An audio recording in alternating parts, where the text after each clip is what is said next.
Good morning. Ngasi card message ngase ngasi se irai numit ko irai numit ki oina irai gi number haragadi number se akogi 71 lere kalatna sky blue gumba kai gumba dumaina setpi ve ko aduga amana chak thongba da koina hapa yab se kai no har kan de ghi gumba kai gumba khatang hapiyo ko aduga sai friday to boya ko friday se relationship manifestations to boya adagi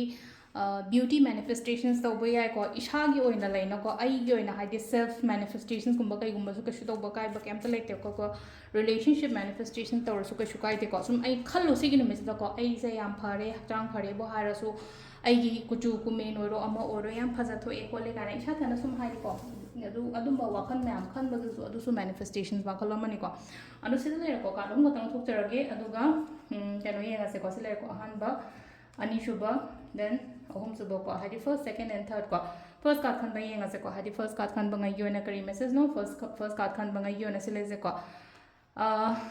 यागनी I थबक ma'am से को आई थबक ma'am से यागनी यारगा सु खतंग ngasi gi mota hayeng ni khangde hangcheni khangde dumaina gumba yabdo ngasi makti khatang thajade ko aduga hadi oidi soidena oigani ko aina haji khali ba thabak se ko tapna la pa habado result ko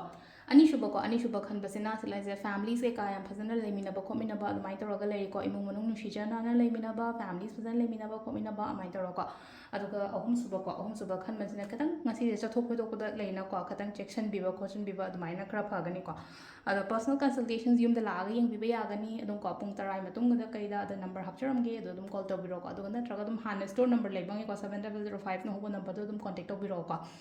adum adumai na leire ado sidagi cards message leiro timing sa pe jenga se ko timing na mari ga minute kun manga dagina pung mapan makhai phang leiro ko aduga amana ट्रामाथोगा minute 32 देना 12 का minute 52 फाउं लेरे अदगी मरी का minute 13 देना 5 का minute 59 फाउं लेरे को अदगी मु 9 का मिनिट 35 देना 4 का मिनिट 52 फाउं लेरे अदुगा मना 33 मिनिट 32 देना नुंगालमदागी 3 का मिनिट 3 फाउं लेरे को सिजना कोई गिंग असि गोइना फब टाइमिंग को अदु सिदा लेरे कोई daily card message ma'am thank you